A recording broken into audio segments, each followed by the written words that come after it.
Oduvek su ljudi smatrali da su sreće velike i nesrazmerne čoveku, božanskog porekla, a da su i velike nesreće samo kazne proviđenja. Jedino su male sreće smatrane za delo čovekovo, a i male nesreće su smatrane samo čovekovim sopstvenim pogreškama. Jer u dnu svakog velikog slučaja leži jedno čudo. A nijedno pravo čudo nije čovek umeo da pripiše samom sebi. Ni nesreća ne ide na svakog čoveka, kao što bolest ne ide na svaku krv. Zatim, mada je vrlo malo ljudi istinski srećnih, isto je tako malo ljudi koji se smatraju istinski nesrećni. Izgledalo bi kao da se ceo život i ne sastoji jedino od sreća i nesreća, nego kao da po sredini ima još jedno naročito stanje koje čovjeka podiže iznad svih sreća i iznad svih nesreća. Jer je nesumnjivo, nema ni jedne velike sreće bez jedne velike obmane.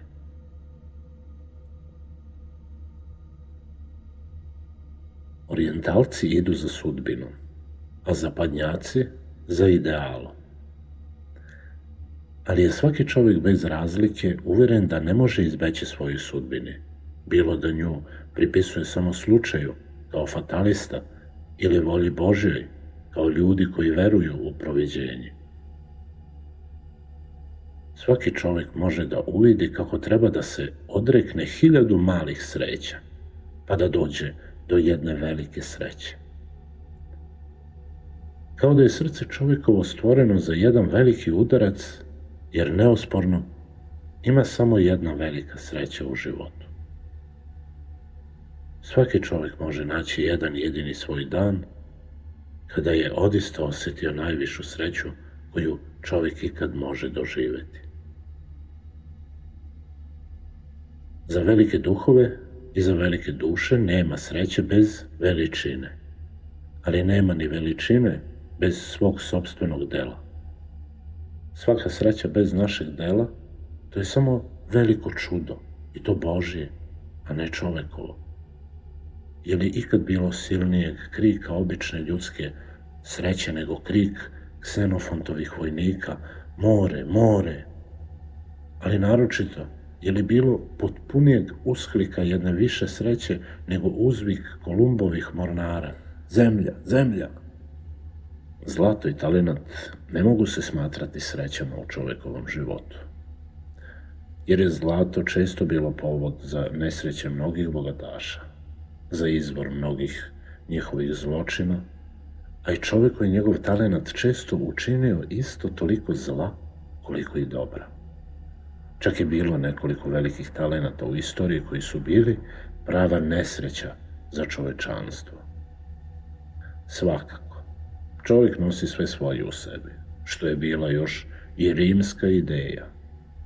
Katon je ostavio ponosnim stoicima ovu sjajnu i gordu izreku: ono što nemaš, zajmi samom sebi. Čovjek i ne zna šta je prava sreća ni prava nesreća. Svako o sreći ima različito mišljenje prema dobima života, prema svojoj kulturi ili prema svom staležu. A nesreće su opet toliko neizbrojne da ni jedan čovjek nije u stanju da ih zamisli sve ujedno. Čovjek zna samo za dubinu i gorčinu nesreće koju je sam preboleo. Ali niko ne zna nesreće ni bolesti koje drugi podnose. Darwin je govorio da čovjek ne bi imao ni jedan dan zadovoljstva kad bi znao šta je smrt. Toliko bi ideja smrti bila poražavajući užas za ljudsku pamet i srce. Moglo bi se reći i da čovjek ne bi imao ni jedan dan sreće kad bi znao za sve nesreće kakve postoje oko njega i od kojih pate drugi ljudi. Za mene je najveća slika nesreće jedan čovjek istovremeno star, bolestan i siromašan. Starost i bolest i sirotinja ujedinjene, To su neosporno najveća i konačna katastrofa jedne ljudske sudbine. Niko ne bi mogao klasifikovati sve nesreće.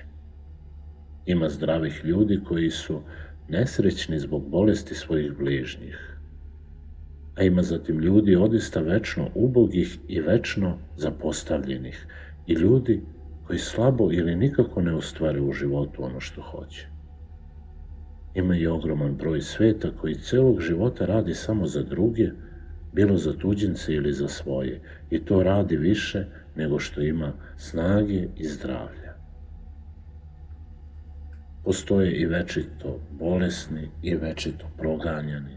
Postoje najzad i žrtve svojih sopstvenih poroka, preterane ambicije, ogorčene sujete, krvoločne zavisti, bezumne ljubomore, odvratne ćudi i naravi svakom dosadne. Dve ovakve nesreće u životu jednog čoveka, to je već čitav pakao na zemlji.